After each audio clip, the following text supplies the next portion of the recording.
Hi there, I'm Bonnie Galam of the Good Bones Real Estate Investing podcast. And this week, I am so excited to be joining you guys on the Note Closer Show. This week, Scott and I talk about my program, Landlord Law School. We talk about asset protection and how you can be proactive with your legal stuff rather than waiting for problems to pop up. I can't wait for you guys to dive into the show, and thanks for joining.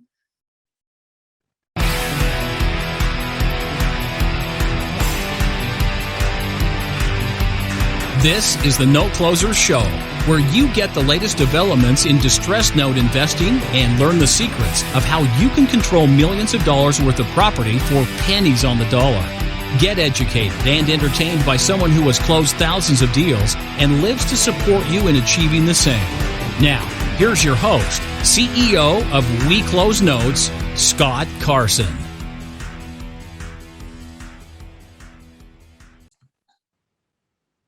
Good morning, good afternoon, good evening, everybody. Welcome to this episode of the Note Closer Show. As always, Scott Carson, excited to be here with you today. Really jacked up to have a new friend, new podcasting real estate friend join us here on the episode. She is a rock star.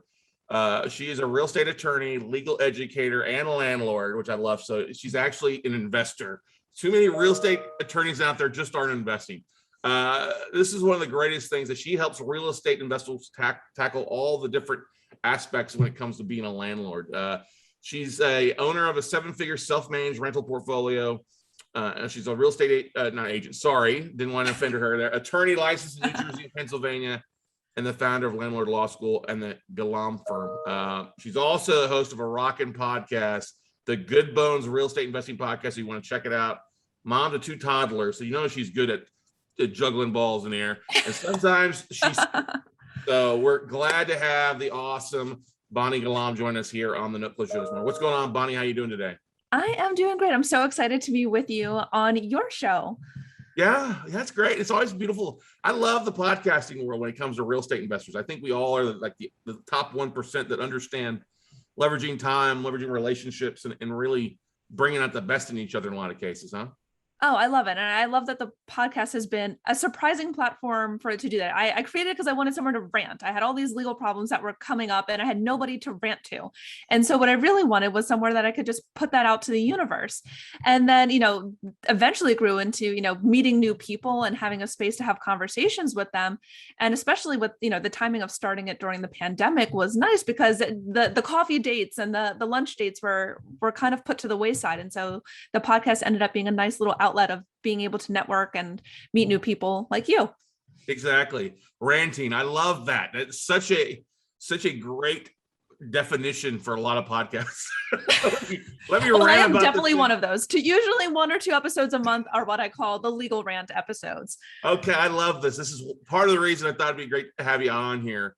The show is you being an investor and then also an attorney. And you just admitted there's got to be some things that get under your skin. Do you have like a say what? Just a few. Just a few. If you had to put your top 2, top 3 things you rant about, things that just drive you bonkers when talking and working with other investors in the industry or seeing stuff, what are those things? Okay, I'll give you the top 2.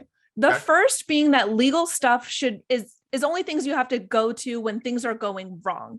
The legal stuff is so much cheaper and so much easier if you're proactive with it. And I think a lot of people just see lawyers as problem solvers, but we're also problem preventers. Right. And so being able to use your attorneys to create good contracts or to create, a whole strategy for your investing business is a lot more powerful and frankly, a lot cheaper than coming to us down the line to clean up messes or to get things that you may have DIY'd tidied up after the fact. And usually only know they need to be tidied up when a problem happens, when, a tenant gives you an issue or a contractor blows or something, needs to be enforced. And so you want to make sure that stuff is good beforehand. Number 2 is that a lot of real estate investors think they're investors. And I hate the term, it's what we use as an industry, but I think we're really entrepreneurs. What we're doing is a business. And when you switch that mindset, you realize, oh, there's a lot of things I actually have to do as a business owner, but that's good. It gives us a lot more power, a lot more control, and a lot more opportunity for growth when you think about all the different facets of being a business owner. And so I hate the word real estate investor. And I also think it kind of just poo-poos on the legal stuff, which of course is like my number one thought as the lawyer, because I see this stuff go wrong for real estate investors all the time, where they're just like, I thought it was going to be easier than this. Like, I didn't think I needed to worry about that kind of stuff. In the note world, borrowing and sharing contracts is a big thing, or not understanding, how title and order of lien priority works out. It's like, you don't want to be finding that stuff out down the line. You need to kind of uncover and unravel, and realize that you don't know what you don't know. Mm-hmm. And you need to start finding, experts, or, building out a power team who can help support you as you're going through that discovery process. I couldn't agree more. We should be REEs versus REI. That is literally what I try to only use that word in my podcast. I'm like, we are real estate entrepreneurs. We are real estate entrepreneurs. I love it. But it's not great for SEO. And so I realize every now and then, I'll pull the curtain behind, we're marketers. We want to work with more people, and it's not from a selfish place. I genuinely want real estate investors not to screw stuff up. And so if I want them to find it, I have to call them what you guys are looking for. And so if you do search real estate entrepreneur, you might actually find some of my stuff. Well, but I think you hit the nail on the head there. We always start with the end in mind. And as you grow, you've got to grow. There's expenses. There's things you've got to put in place to protect yourself. And you're right. A lot of investors do things on the cheap. They step over dollars to save a nickel a lot of times. Oh, I'll do that contract myself. I'll recycle the same contract that's been around for 20 God. years. I should tell you some of the contracts that land on my desk, and I'm like, where did you find it? And more often than not, the bad ones are, it's like my buddy from ARIA or my investing buddy, from the other side of the country, gave me their template. And I'm like, this is garbage. Right. So it's definitely one of those things. You don't want to be penny wise and pound cheap when it comes to the legal stuff. Cause I tell my clients, I'm like, there's no cheap legal mistakes. There's none. And so you want to make sure that that ship is straight, but also you want to have this solid foundation, because it's a lot easier to scale. And I think from a mindset perspective, you're a lot more confident scaling if you've got a solid foundation that you're building upon. I love using the analogy of you don't want to be building a house of cards. Yeah, you might be able to get it a little bit up, but at some point the thing's going to topple over. We can't build something that's not structured on a solid foundation. And the reality is that foundation's got to include the legal stuff. You've got to know deeply your exit strategy, whatever your investing strategy is, but then you also need to know, what do I need to do to make that legit? Right. Well, and it's also too, everything in real estate, I've never seen a deal go exactly as it was planned out to be, whether it was rehabbing the property or foreclosing on a deal or trying to think. This whole world, the last 18 months has been full of monkey wrenches thrown into a lot of things, with the foreclosure moratoriums, eviction moratoriums.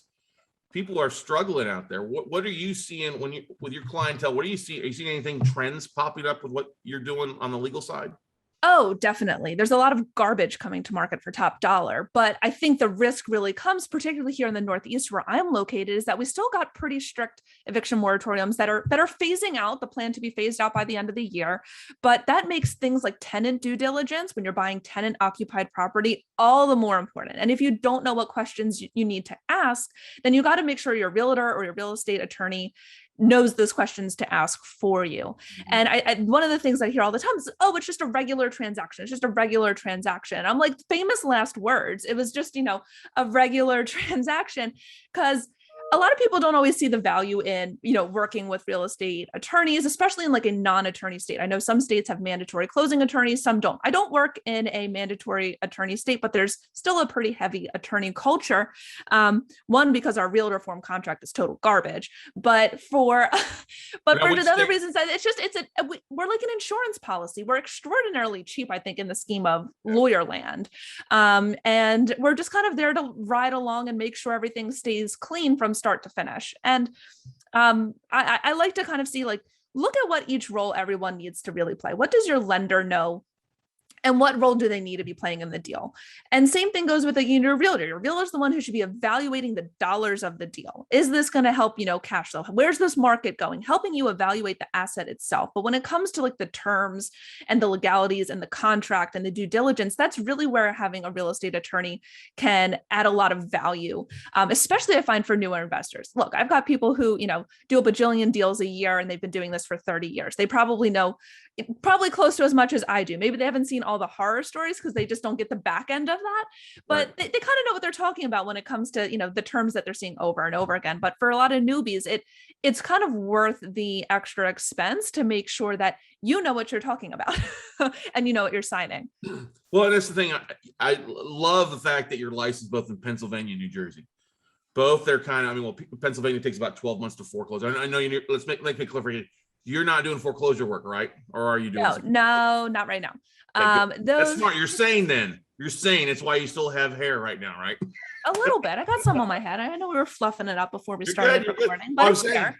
Because if you were doing foreclosure work in New Jersey, taking 2 years plus to foreclose in that state, it's a little difficult, obviously. Yes, it's a much longer process. I've got some clients, who are, foreclosing on tax liens and things like that, but it's definitely not the bulk of my practice. Good. And it's a long foreclosure state that if you were to go look at, the auction history, it probably has 3 years worth of postponements on top of it. Yeah. And so it may not be if you're looking to do note investing at the very top of the list. It's probably towards the bottom of the list of the 50 states to do note investing in for that reason. But that's not to say that I don't have, note investors or people, particularly in the private money space. There we go. That is a big area in this area. And I've seen some wild situations, or like 1-page promissory notes. And I'm like, this is not enough, guys. Like, I don't get paid by the word, but trust me, like, you want to have certain things in there that are actually going to protect you. Yeah. Well, and the thing is, when you see this, it's because people try to go cheap and they don't want to spend a couple $100 to have an attorney review a document, or they don't want to take the time, and it's an investment in their business long term. Like we had Brent Biscay from Waffle and Associates on a couple nights ago talking about how people are using LLCs. Like they use the same LLC for everything they do. So they're commingling funds, their deals, their regular 9-to-5 businesses and other things like that. And that's a recipe for failure at some point down the road. Oh yeah, that's like do not pass go, pierce the corporate veil. You wasted money forming that LLC to begin with. Exactly. All your hard work gone because somebody sued you. You didn't do it right. Right. I mean, it's one of those things. When it comes to LLCs, no matter what your investing strategy is, I always say you can't have your cake and eat it too. If you want to have the protections that come with being a business, then you got to act like a business, and you got to have, that separation. You've got to have the corporate formalities, and it's not as simple as, go and pay, $125 to your state to form the LLC and you set it and forget it. I wish it was that easy, right. But for better or for worse, it's not. And that's not to say that it's hard. It's just, it's not as simple as I think some people think it is. I've seen a lot of sloppiness post LLC formation. Oh yeah, exactly. Now let's talk about you as a real estate entrepreneur. Have you always been interested in real estate? Was this something that you wanted to do all the time, or it was just something that evolved recently, or how long? Let's talk about that. Sure. A mix of both. I have always been interested in real estate. I mean, I remember as a kid sitting in the living room, going through the MLS book and like circling all the cool houses back when it was a book before Zillow. And for my birthday, I would take my Borders gift card and I would go buy house blueprints. Like I loved real estate. And then when I went to law school, like I went thinking I was going to be a criminal lawyer. I don't know where in my head that like, I was like, this is where I'm going to go, when I've always loved real estate. My husband, who I met while I was in law school, was already a real estate investor. And eventually it kind of just evolved. I was like behind the scenes doing a lot of this work. And I was like, I like it. I'm freaking better than this lawyer that we're paying for. But since I was working for the government, I couldn't actually do anything. Like we'd have to do an eviction and we'd have to hire someone else because I was a useless government attorney. And so about 3 years ago, I hung my own shingle saying, careful, he's listening. That's fine. They can hear me. They can come find me. I'm no regrets.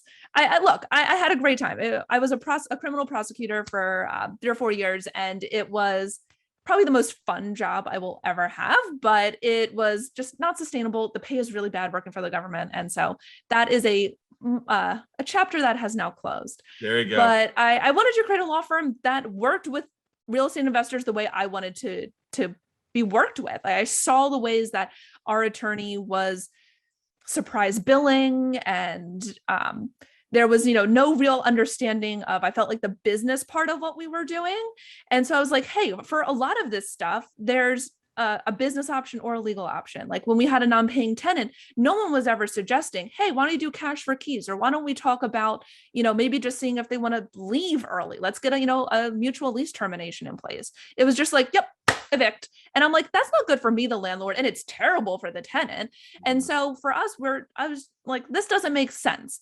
And I saw that it was because they were only looking through things as the lens of a lawyer. What can they bill for? What can they go to court for? And let's take that retainer. And I was like, that's not how I want to work. And so that is not how I work. I work on flat fees. And so that way there's some cost predictability. I'm like, we sit there and we analyze, what's the rehab budget going to be and what's our closing cost and everything. And then it's like the lawyer's just like, well, we'll see at closing, whatever the invoice is that I submit is what you owe me. And I'm like, well, that doesn't really work as a real estate investor, because we've had those bills where we're like, oh, it should be, $1,500, $2,000. And then you're like, $3,700. Like, where did that come from? Yeah. And it never felt good. It didn't feel integrity, and it just felt lazy to me. Like, there's plenty of attorneys who bill hourly, but I felt like, I'm like, let's actually think about this. Like, what is the value of this product based off of something other than just attorney time? And I also just felt like it was a conflict of interest. Like, they had no incentive to get things done quickly or efficiently, because then they wouldn't be making money doing it. And so I was like, how do we just find a number that meets in the middle and makes sense for everybody? Well, and it's a value of your time, but it's also value those relationships, so that you do actually are finding, you're approaching it as a business owner. How can we help save our client money and still be effective with these, I don't want to say outside the box alternatives to litigation, but the simple things: cash or keys, deed and liens, mutual termination of the lease. Those are great things, but not everybody knows about it because they're used to going down one singular path. And exactly. And that was a big reason why I had created Landlord Law School, was that I was like, I need somewhere for this to be cheap and accessible, and something where it's like an ongoing resource that they can just turn to and say, hey, look, I'm coming up with this issue with this tenant. How should I navigate it? And just give them different ways and different options. Say, hey, if this is where you want to go, you've got 3 different templates over here.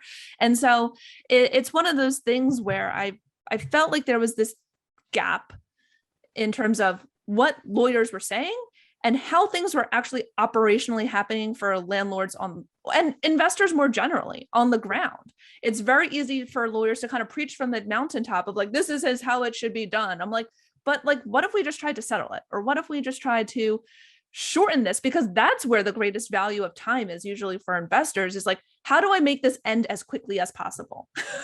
And so whether it's doing a deed in lieu, some sort of consent agreement with, a tenant avoiding eviction, or, even just if you're firing a contractor or something, like, how do we make this end as quickly as possible? Because nothing happens cheaply when you extend it. The lawyer fees go up, the holding costs go up, all of that stuff just gets extrapolated, and then it spirals. And so for me, I was like, how do I make this as quick as possible across the board? Because the only thing that's more valuable to real estate investors than the money is their time. Mm-hmm. And so that's the way I looked at it, from, I guess, a real estate investor first and then a real estate attorney second. No, that makes a lot of sense. Some of the best counsel I've ever got was from my attorney on a variety of things. So I'll give you a great example. I bought some stuff in Florida that we ended up foreclosing on. So we're in the process of rehabbing the property. And then we go to closing. You'll love this. Somebody threw an $8,500 lien on the property, a mechanic's lien, and they never did the work. They're just out there searching for foreclosures to throw a lien on. Slap liens on? Slapping a fraudulent lien on. They're hoping that we would settle versus paying. And I learned a long time ago not to do that. So what we've done, one of the best advice is throwing on over encumbering the property to tie up the equity in case of those fraudulent liens in a lot of cases. And that was one of the most valuable things, meeting with my real estate attorney to do that. And the counsel that he gave this is why we have you on, because you've got such great counsel and great tools, tactics for people. So let's talk about that.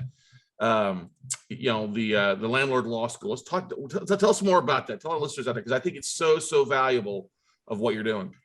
Sure. So Landlord Law School came to be basically when the eviction moratorium happened. It was something I was simmering on in the back of my head. And then when that when COVID happened last year, I was like, boom, this needs to come to life, Bonnie. Like no more just toiling about it in your head. And so I thought, hey, landlords don't have access to due process anymore. We have been completely stripped of our access to the courts. So what's the alternative? And it was what I was literally doing in our own investing business, which was we had tenants who told us they can't pay rent. And for some of them, it was just a matter of waiting for workers' comp to come, and not workers' comp, Sure. The unemployment to come in. And they got right back on track. And so for them, we're like, hey, let's set up a payment plan and, spread out that month or two over the rest of the lease. And then for some of them, it was like, hey, we're going back to our parents' house. We want to get out of Dodge. Great. Lease termination, you're out. Because for us, we're like, you know what? I'd rather have a vacancy than a non-paying tenant that I can't get out.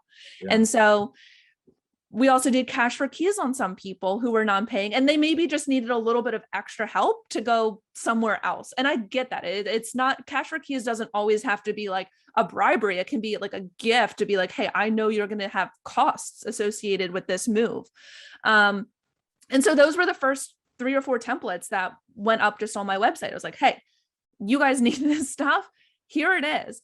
And then it grew to now over 30 templates, 30 video lessons on how to legally protect your investing business, how to manage your investing business, how to grow your investing business, because there's all these, I think asset protection, which is loosely what this is about, is you kind of sold as like LLCs and trusts and like, period, that's it.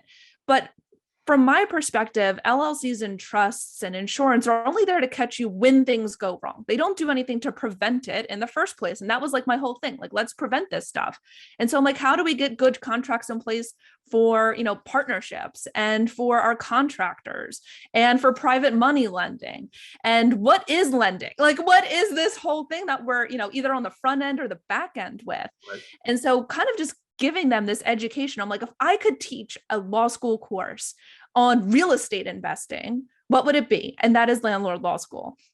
And so I say, I'm like, it's the, basically the price of one law school credit.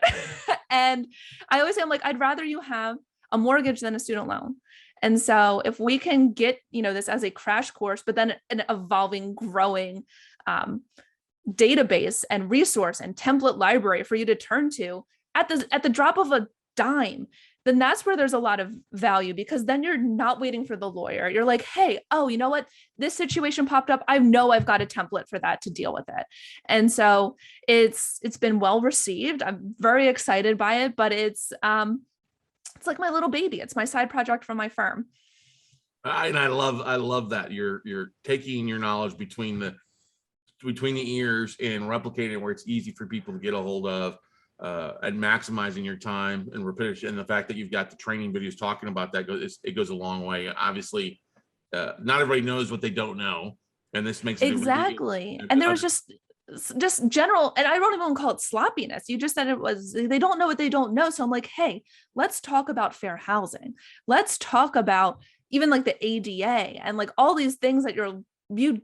And then there's action steps at the end of each episode. Like, go look in your state what the laws are on X, Y, and Z, everything we just talked about. That way you have your own legal database of things and action steps, like security deposit protocols, and what are the foreclosure, like there's all sorts of things in there that are, they just don't know what they don't know. And it's not a problem. I think a lot of the education in the real estate investing business is focused on exit strategies. It's like, how do we start in this exit strategy? How do we execute on that exit strategy, which is important. Like we can't have the legal stuff if we're not doing the stuff to begin with.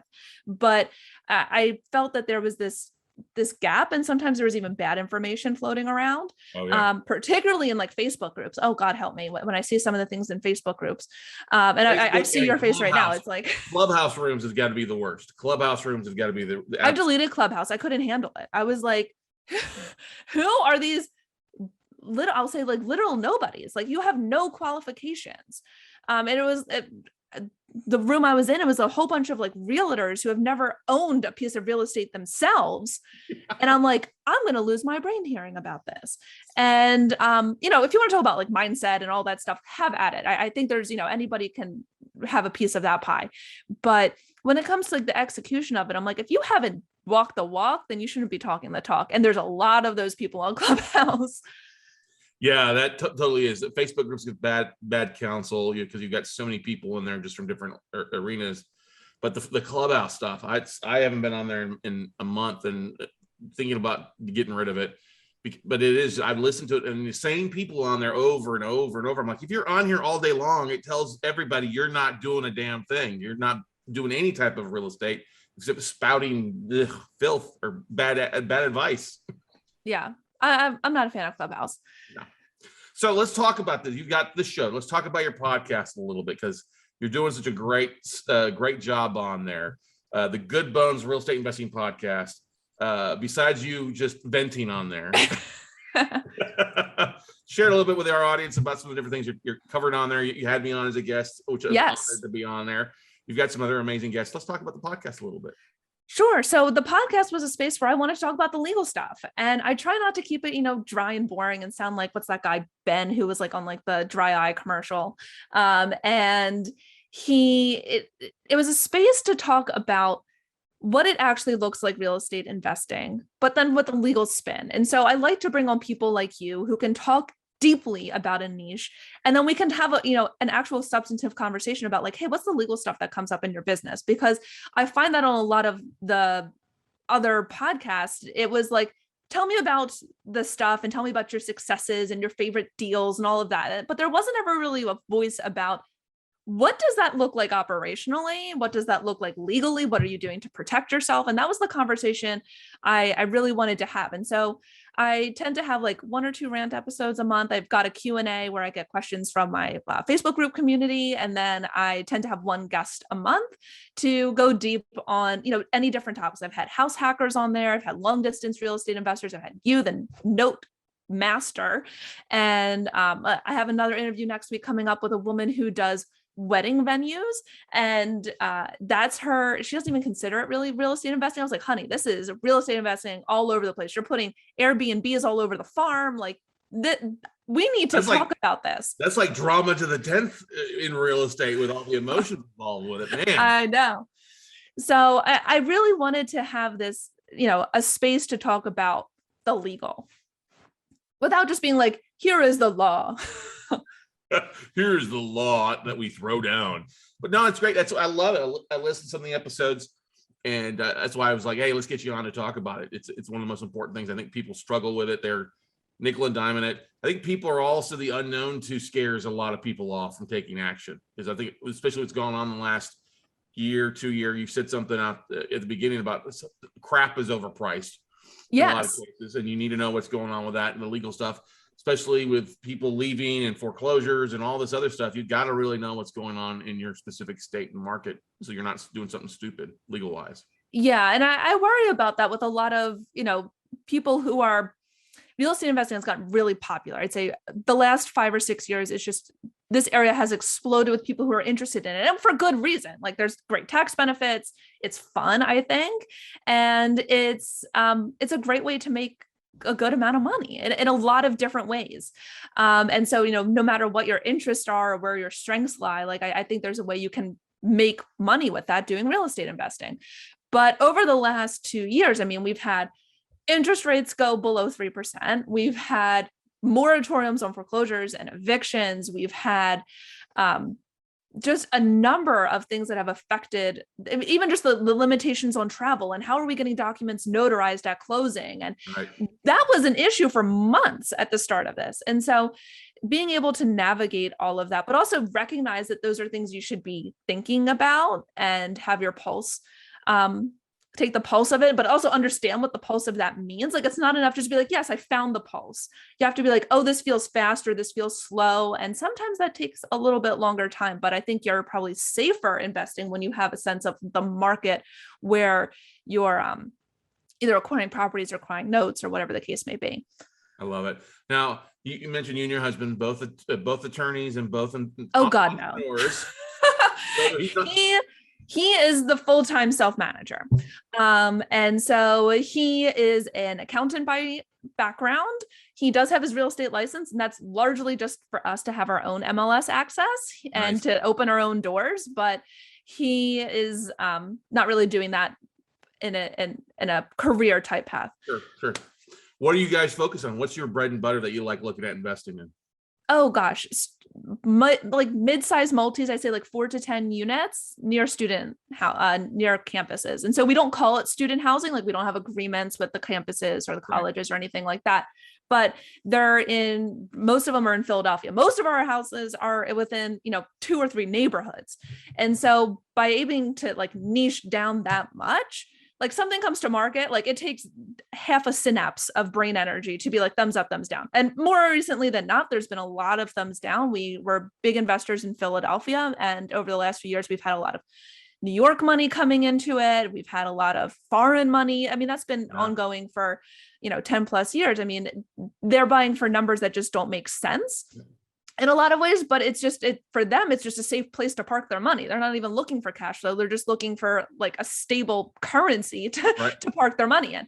And so it's been, trickier to grow over the past few years. I'd say when we first got started 10, 15 years ago, you could go to auction and it was just a matter of how much money could you bring and you could walk out with whatever you wanted. And now there's not even a deal at auction, let alone if there was one, you'd be beating against, people who are willing to pay insane amounts of money. And so one of the things we're working on more is, sourcing our own deals off market, because it's not coming through MLS right now. It's not coming through the auctions. And, for the last few years, when we've been focusing on having, our 2 little kids at home, it's kind of been okay to coast a bit, but oh man, we are itching for a deal. We are itching. I love it. Well, that's the thing is, you know what you want. And you've got multiple sources of income coming in with what you guys are doing. Oh, totally. Yeah. You know exactly what you're looking for, know what makes sense. Yeah. Philadelphia's been a very hot market. And I think we've had a couple of realtors on recently. Yeah. Sometimes it is overpriced. And you have that money. It's like we have in here in Austin, a lot of money coming in and just overpaying for stuff because they've got cheap interest rate or 0% financing or money costs that they can overbid on stuff. And we as real estate entrepreneurs, we've always got to make sure we got a good return on our investment with our money as well too for you. So Bonnie, this has been great. What's the best way for our listeners and audience to connect with you, to reach out to you, whether it's the podcast or to get your legal counsel? Sure. So there's 2 places that I like to hang out most reliably. The first is the Good Bones podcast, as you mentioned. The second being my Instagram. Believe it or not, I love hanging out on Instagram. And that's at my name, Bonnie Galam, ESQ. I'm often like, if something like just happened and I'm like, this is infuriating, like you will get like the in the moment live thing. I mean, there's no client names. I'm always maintaining confidentiality, but this week I went on a huge long rant about as is sales and how nobody understands what they are. And otherwise, hit me up on my website. I always do a free discovery call for real estate investors, free 15 minutes of my time. We can kind of talk about where you're going, and how I might be able to help you out. I love it. I love it. Check it out, ladies and gents. You will not go wrong. Bonnie, this has been a pleasure having you on the Note Closer Show. Look forward to having you on in the future. And as we get some different type of rants going, how's that sound? Oh, yes. Happy to rant with you anytime, Scott. Thanks for having me. Awesome. All right, everybody. Take advantage of the Landlord Law School, what she's offering up there. Bonnie knows her stuff. And as you hear, there's nothing better than getting counsel from an attorney, but an attorney who also understands the mindset, also understands what you're trying to accomplish, and actually has your best interest in mind versus just getting billed for hours. So go out, take advantage of it, and we'll see you all at the top, everybody. Bye. Awesome. Thanks so much.